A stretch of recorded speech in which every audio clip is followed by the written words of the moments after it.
તમને ખબર કેટલા પ્રેમ લગ્ન નિષ્ફળ જાય છે? હવે આમ તો આ પર્સપેક્ટિવની વાત છે જે કદાચ ઘણા લોકોની અલગ અલગ હોઈ શકે, પણ આઈ થિંક મારા અનુસાર પ્રેમ લગ્ન ક્યારેય પણ ફેલ નથી થતા. અને જો એ ફેલ થાય છે તો એ ચોક્કસપણે પ્રેમ ન હતો. It was just an attraction કે કંઈક બીજું કે જેને એ લોકો પ્રેમ સમજી રહ્યા હતા. પ્રેમ હંમેશા લોકોને ગ્રો કરે છે. પ્રેમનો તો અર્થ અને એના 5 સ્તંભ જ trust, communication, respect, intimacy and commitment અને અનકન્ડિશનલ નેચર છે, કે જે ક્યારે પણ નિષ્ફળતા તો ના જ હોઈ શકે. જે લોકો એમ બોલે ને કે અત્યારે મારે કરિયર પર ફોકસ કરવું છે, તો અત્યારે મારે તારી સાથે નથી રહેવું, તો એ સાચે મૂર્ખામી છે. કારણ કે પ્રેમ આખો દિવસના ટાઈમ પાસ કરવા માટેના કોલ્સ નથી. એ તો અત્યારે થોડો સમય થોડું વધારે મહેનત કરીને ભવિષ્યમાં આખી જિંદગી સાથે રહેવાના પ્રયત્નો હોય છે. પ્રેમ ક્યારેય પણ ડિસ્ટ્રેક્ટ નથી કરતો. પ્રેમ તો સમજે છે કે અત્યારે એનો સમય મહેનત કરવાનો છે, તો મહેનત કરવા દઈએ અને દિવસમાં બસ 10, 20 કે 30 મિનિટ વાત કરી લઈએ.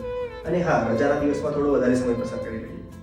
જો કોઈ વ્યક્તિ તમારો સમય બગાડવાનો પ્રયત્ન કરતો હોય, જે તમારા ગ્રોથમાં રૂકાવટ બનીને તમારું અટેન્શન માંગતા હોય, તો એ ચોક્કસથી પ્રેમ નથી.